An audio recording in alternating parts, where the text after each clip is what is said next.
Que ta sagesse. Non, il ne s'agit pas d'une chorale d'église en pleine répétition du culte du dimanche, mais bien d'un groupe de trafiquants de drogue arrêtés main dans le sac par les agents des services spéciaux. Je suis ici parce que je suis recherché depuis 2 ans. Et la DSS m'a interpellé avec la cocaïne. À faire des chambres. Quand je savais que c'est les chambres, je ne peux.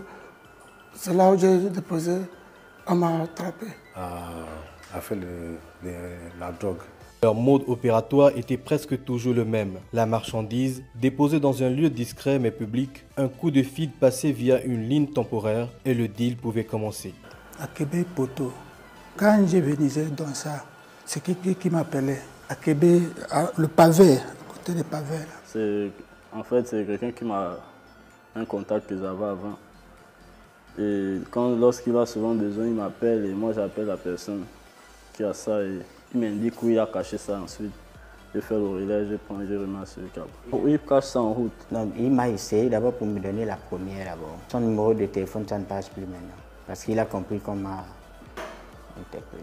Thomas Alamalechi et Emmanuel Mbosoukou, respectivement 58 et 67 ans, deux ressortissants nigérians. Leur astuce, utiliser le taxi d'Emmanuel Mbosoukou, transporteur urbain, pour acheminer la drogue.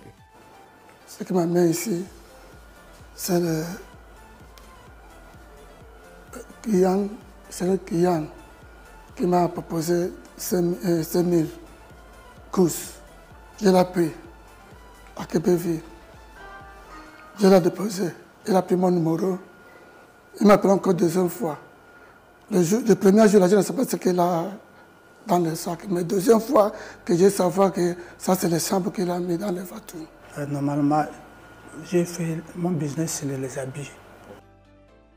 Maintenant, j'ai un problème. J'ai appelé un frère pour m'aider. Il y a un problème. Il a dit, n'est pas l'argent. Il a dit, il a les marchandises. Maintenant, j'ai dit que je vais chercher un client. Autre profil, Obam, alias Deco, jeune Gabonais recherché depuis 2 ans. Il avait réussi à échapper plusieurs fois aux enquêteurs, disparaissant parfois de façon jugée mystique. Un dealer réputé contrôlant la zone nord de Libreville, sa spécialité, le caillou. Alors que les gens m'appellent souvent pour me demander de leur rendre service au caillou. Certains frères qui m'appellent, maintenant eux ils écoulent ça dans leur quartier. On ne fait que leur rendre service et gagner gain de cause après le service.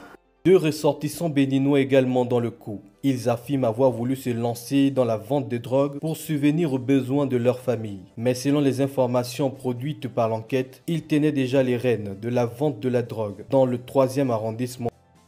C'est la première fois que je voulais essayer, donc même pas encore 2 semaines. 2 semaines plutôt. C'est mon frère qui m'a monté qui m'a monté comment on fait ça. C'est avec lui. On est désolé qu'on va dire, parce qu'on sait que non, c'est pas bon. C'est un ami qui m'a amené ça, parce que j'ai du mal à inscrire les enfants. Il m'a amené ça, de vendre et d'enlever mon compromis dedans. Lui, avant, il restait à Québec. Mais je sors du voyage, maintenant, il n'est plus à Québec. Il est venu me déposer seulement. Le butin saisi est impressionnant. 56 cuisses de tabac, un gros sachet d'OG, drogue plus forte que le chanvre, de la cocaïne pure, une mallette de skenté, substance plus puissante que le tabac, des sachets de chanvre indien, des cartons de kobolo, plusieurs cailloux et 139 bottes venues du Nigeria. Le tout estimé à 116 millions de francs CFA. Désormais, l'heure est au regret pour ces trafiquants. Mais face à la drogue, la justice reste intransigeante.